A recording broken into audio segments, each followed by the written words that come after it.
All right, we're back into it, and hey, look at an Atlas ban. We're back! Wait, was that Atlas and Taro, man? Because we've already seen that once today, if so. So, yeah, here we are. Again, it's Bayo and me. Bayo Wolf and me, Squidd. SuRpLu5 Esports and the Silly Goofy Prodigies. Yep, that's the short and quick about it. Atlas is a Taro ban. What do we see, Bayo? Yeah, it's interesting. I mean, specialized training is so nice there. As we're getting absolutely trolled by Twitch ads right now. You love to see it. But specialized training is super surge, right? Everyone's taking specialized training because I don't know about you, but having more flame flurries, having more death touches, having more crystal thorns is just, that sounds really nice. We're all feeling enlivened today. Yeah, no, I think so. I'm just doing a lot of thinking about it. We do see Super Surge on Estelle. That does make sense. Both XenoGemini and Puffy gonna be on Estelle. So I'm excited to see how they kind of complement the Bruisers. Obviously, in Asher and Juliet, these are pretty standard picks here. So yeah, on Oni Village as well. You see that first shield barrier actually going down on the bottom side for both teams. It's not too uncommon to see. This is something that we talked about when we were at DreamHack Dallas, of course. It's not too uncommon to see teams kind of just abandon one of their shield barriers because of how challenging it can be to defend them both, especially in set 1. Yeah, you're so slow, you're so small, but I love how aggressive we're seeing Barcode playing right now. It means that it's effectively 3-on-3. You have that bit more of a power player right now, and again, because they're playing so aggressive, you have the opportunity. So as the core finds its way on the bottom side, well, Barcode has to be a little careful, but now Lyarri, bit of a one-on-one opportunity, but not going to find it in just yet, Squidd. Not quite, but they're doing their best here, and we're just about 10 seconds left in the regulation period. Of course, everybody getting their ultimates online here. Lyarri having a bit of a tough time there against Joker, and almost getting taken off the side there by Puffy. Not quite as much knockback because they would have liked Core Flip now available for the Joker as well. They could use that in an offensive capacity in more ways than just one. Barcode wisely finding their time with that. Death Touch comes in, going to try to find the 1-2 to Pengwy, but it's not going to be enough. I mean, the goaltenders, they're having a pretty easy go of it, which is quite unusual. Nice save there from XenoGemini. They're not going to be able to keep it away for long, though. PuffyFPS with the flip down low and in. There's goal number 1. Nicely played. You said the core flip, use it for offensive, use for defense, and it's just used so well there by Puffy on the offense. And, you know, XenoGemini, Pengwy, they did have opportunities to make that save happen, but with all the chaos happening with the Joker and Puffy fighting together, I mean, just really not enough space. And already we got a bit of a 3-on-2 and both barriers going down. PuffyFPS blinks forward, but doesn't find it. Now the Barcode will lose one of those barriers, but you're okay with losing one, as you said, Squidd. But the Joker bottom side can't find the angle, and now Pengwy's back. But Lyarri, Lyarri's having such a bad time. This game is always staggered. I mean, they're having a bad time, but they're staying alive. That's more than you can say for some of the other players on the field. And they're farther they'll go off the edge. It was the piercing shot into the Rose Warp combo that will do them in. And it feels like they've been playing pretty much on 1/3 of their entire stagger bar. Well, essentially the whole game, so it's nice to see Lyarri have a little bit of that sustain. And oh my goodness, what a turnaround! Ash just goes immediately up the side. I don't know how they even got that angle, but now, with the potential for the power play, PuffyFPS can't quite make it happen with the Rose Warp, trying to turn this 3v2 into a win no matter. XenoGemini also has Core Flip available, and the barrier will somehow stay up on the bottom side. Phenomenal effort from Barcode, as well as the Joker getting that one away. Beautiful Rose Warp into the Core Flip, back downfield. Lyarri wins that strike war at the mid. So well played. Man, I was about to talk about how well Barcode's playing, and he absolutely is, but what a beautiful save there from XenoGemini. But again, that's a Core Flip use, that's a Rose Warp use. Those are cooldowns that you don't necessarily have access to. And a second, there we go, last second Rose Warp. Every single time it seems like XenoGemini is out of position. Well, she does have, or they do have that bailout, but not right now. And the Joker, a fancy little angle, finds the 2-0. Yeah, just eventually all the skills are going to be on cooldown. I don't know how many times XenoGemini is going to make a hero save, but it was not meant to be that go around. And now 2-0 in set 1 and a shield bearer advantage. You got to be feeling fairly confident if you're SuRpLu5 Esports right about now, and I can only imagine if SuRpLu5 was here in the chat, he'd be supporting the boys. There's one down on the other end, almost to the bottom side here. Barcode has to put that one away. You can actually see the vision getting that one away from the Crystal Thorn dunk from XenoGemini and keeping that shield barrier up. Very well played. Very well played indeed. And now again, it's Barcodes or barriers on the bottom side, so that's where everyone wants to place. But the problem is right now is the core's just sitting topside. It's away from both barriers, makes Barcode happy, but makes Gemini happy as well. And the core just pumps right through. But now 3-on-2 opportunity. Barcode made one fantastic play here already in this game, and they're going to try to make another 5 seconds and 4 until the Estelle's back. Joker tries to find the intercept, able to do so. And for a second time in this first set, here's a Squidd. It's been a 3-on-2, and in fact, it's not even gonna happen. Joker punts it in 3-0, and again, we're seeing the story. Silly, goofy Prodygies, not quite showing the level that we've come to expect from them. This feels... I was gonna say it feels like a goalie dip for a second, but it really isn't. I can't say that, because we've seen an amazing effort from the Estelle on the side of the silly, goofy Prodigy. I mean, there's not a whole lot more that you can do in some scenarios, versus on the other end, you know, it's been a relatively pedestrian effort for Joker, all things, or excuse me, for Barcode, all things considered, as do, but you have a little bit more sustain, but at the same time, the same amount of pressure just hasn't been there. We're actually seeing, I think that might have just been a bit of a tactic there. I think XenoGemini was always planning on going with Deadeye for that one. I could be mistaken. It's surely not a bad awakening for Estelle, but you think you might want maybe a different option for goalie. And there we go. There's Lyarri, classic 0 stagger life. That's just the norm at this point. They've got one shield barrier down immediately. Death touch to the bottom side off the tofu wall. Actually, they'll lose their life for it though. But Pengwy does find a response off the top. That's a classic Juliet combo and 2 shield barriers down. What a play, Xeno with the angle. Yeah, certainly very nice. You talk about a Juliet classic, that's just an Oni Village classic. You're a little out of position, both barriers go down, but nice pass preemptively to where Puffy's spawning in. But Pengwy here, Lyarri, they have an opportunity for the first time in a while, but now barrier will fall, and that's a little bit of a scary position. Woo! Thing is, though, Asher can't find their way and can't get that stuff. Not just yet, but they're going to try to go for it right now. Barcode, just the distributor of the core here in the midfield, looking for Puffy, looking for Joker. And Joker doesn't have to play careful, is playing a little bit low, but pops the elusive, and the shot does not go in. Great save from XenoGemini once again, but we talk about it every single time. It's all about the cooldowns, and XenoGemini didn't have one there, so the Joker, again, pumps it in. I was looking at the replay. I think XenoGemini used the Rose Warp, and I can't tell. I'm going to have to look at that one again. I want somebody to clip that for me. So it looked like they used the Rose Warp, expecting the core to go away, and it just kept on its course. I don't know, but one way or the other, they should have had that one. So they're not going to be terribly happy about it, I suspect, and certainly I'm not, because they're having an amazing time trying to get this run back. They had 0 goals in the last set, but you can see that the effort is there. They have responded to the KO-heavy game that Joker and PuffyFPS has been putting out so far, and there it is! Core flip with the KO. Joker actually gets one back, but now his 2 shield barriers down on the side of SuRpLu5 Esports. Rose Warp in. Pengwy is looking for that opening, but they simply do not have the abilities off of cooldown, and they don't want to commit too hard for this.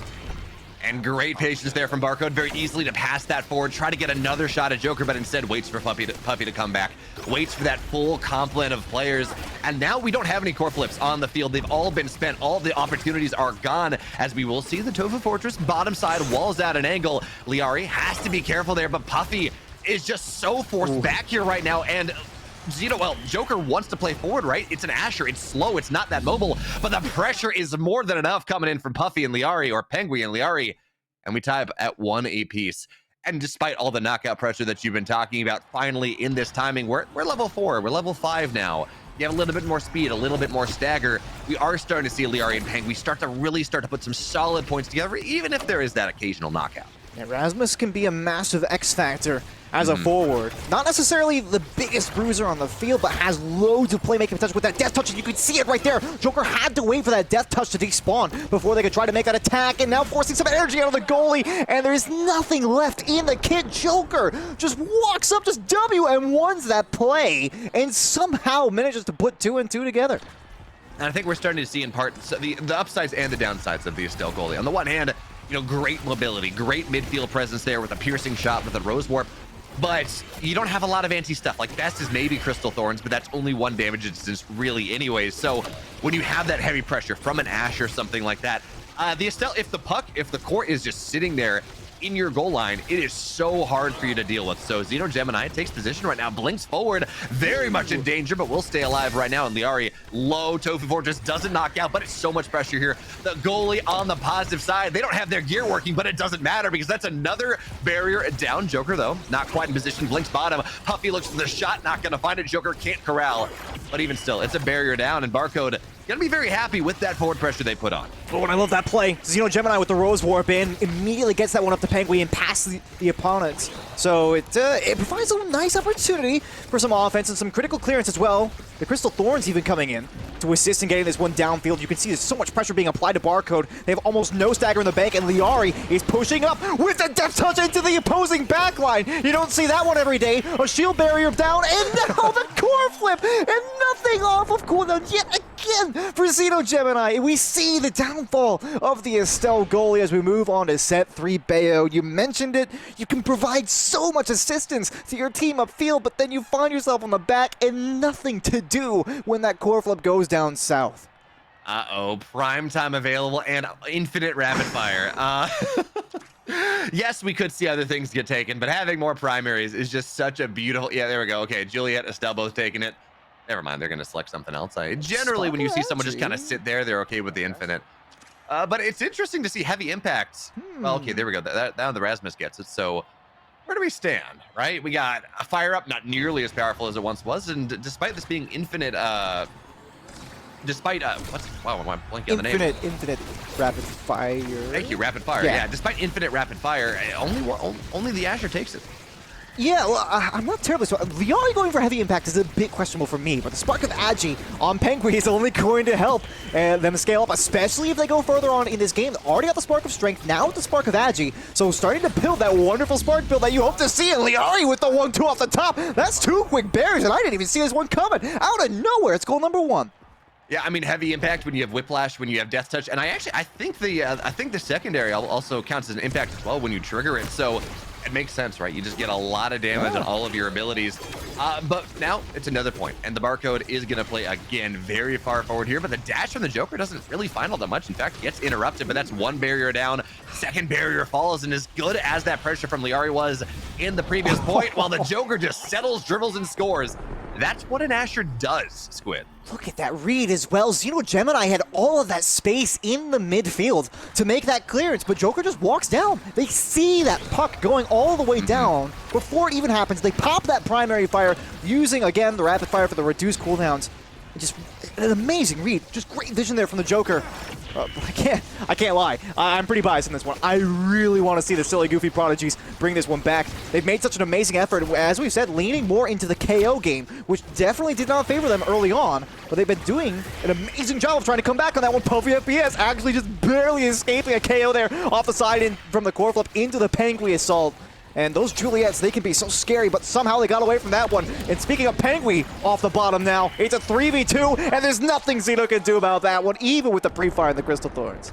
Xeno's just getting abused by these core flips. Like I swear it's seven of the points that we've seen thus far. It's just the core flip into the opposite corner because XenoGemini commits too hard, top side, bottom side, when the goal is open. So now that's another barrier down, and we're looking here. SuRpLu5 is 1 point away from, I think, arguably taking the upset. I think everyone had silly, goofy Prodygies as that on paper better team, but one barrier will fall, and while there's a point in this game, Squidd, you still have an opportunity. You still got a shot. So Lyarri is going to try to move forward here, and the barrier stays alive. Great save there from Xeno. Second save as well, but this time, now the barrier is open, and the Asher looking to feast right in, but the core is not going to find the position. Not just yet. Core flip in, though, and the Dubu knocked out of this game, but knocks still Goofy Prodygies out of the map. It's going to be 3-0. I don't even know what to say. This did not feel like a 3-0, but the Joker was just walking up at every opportunity. The Joker was just in the opposing backline and making life a living hell for XenoGemini. I don't think there's any two ways about it. We talked about the potency for Estelle on defense, right? You know, there is very real potential to assist your teammates upfield, and we did see that, but the problem comes down to when you have to actually play defense again, and you find yourself in a disadvantaged situation, because Strike Wars, they are always going to go to Asher in those kinds of situations. If the Asher can read you correctly, which it seems like Joker was able to do, you're going to have a just terrible time in net as an Estelle. So well played. I mean, it was a great effort from all players. I want to take a look here at the stats screen. We do have it in the back. That's not that's not the stats screen. Wait a minute. Who's supposed to... Vod, what are you doing? Get out of here. Anyway, we don't have the stats screen. I'm a bit disappointed about that one, but hey, you know, stuff happens, Bayo. I think at the end of the day, we can all look back on that one and agree it was a quality match despite the scoreline. That it was, and I think you look at this a little bit, and I know you said, oh, I don't want to attribute this to goalie diff, but looking at it a little more, I think that's very fair. Even some of the saves we saw, you know, we're like, wow, you know, what a good save, last second Rose Warp, but that was because he was out of position, right? That was because he had to commit the Rose Warp to go forward, blink back, and those are absolutely were positions where a strike shot was available, or you just maybe find a little bit better position. You don't have to do that, and then the Rose Warp's available for the follow-on, because again, those amount of times where, yeah, great save, right? Last second Rose Warp on the goal line. It you know, makes everyone really happy. It's exciting. It is, yeah.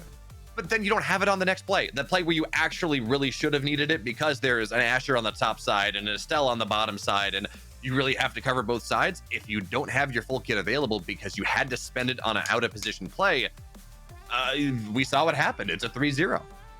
Yeah, well, I mean, at the same time, you know, I want to say like, well, yeah, you know, you could use a Rose Warp and still technically have been in position because you make the save. But at the same time, you did get 3 out. So I want to defend you, Xeno. I want to defend the silly, goofy Prodigies, but at the same time, it's difficult because they did suffer a devastating loss here to SuRpLu5 Esports. And again, it was not because that they played incredibly poorly. I think it was because they were just outmatched here by Barcode, Puffy, and Joker.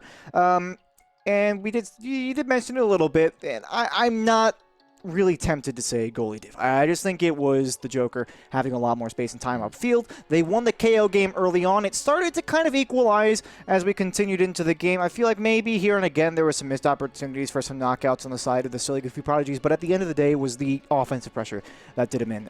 You know, we're talking about Estelle having a challenging time on the back end against an Asher, but at the end of the day as well, it doesn't really matter who you're playing. If your skills are on cooldown against an Asher, you're probably going to lose. So yeah, I don't know. It's just a difficult loss to take, but they're still 2-1. They can still make it into the top 8 and make it out to the bracket stage, but that's going to be it for us on round 3 of the Swiss. I am going to be getting out of here for the night, so I want to thank you guys very much for tuning in. Of course, Bayo, I think are you going to be on? Kind of. Yeah, I gotta look at the schedule, but I got a couple more. Yeah, exclamation mark bracket if you want to follow along and see what else happened here in round 3. Of course, there were a couple of expected wins, such as Trio Abusers, but 2MB taking Westerado, you know, that's going to be a nice little result for them. Server Dice Rollers, a team that we haven't really been following too much. Psystorm also taking a win. Lakeland University, one that I said to watch out for earlier on, taking a dub. So yeah, lots of cool stories happening there and around the bracket. Again, exclamation mark bracket in the chat if you want to follow along. But we're going to be right back. Vodible's Primetime Tuesday will continue shortly. Round 4 of the Swiss bracket coming your way in just a few.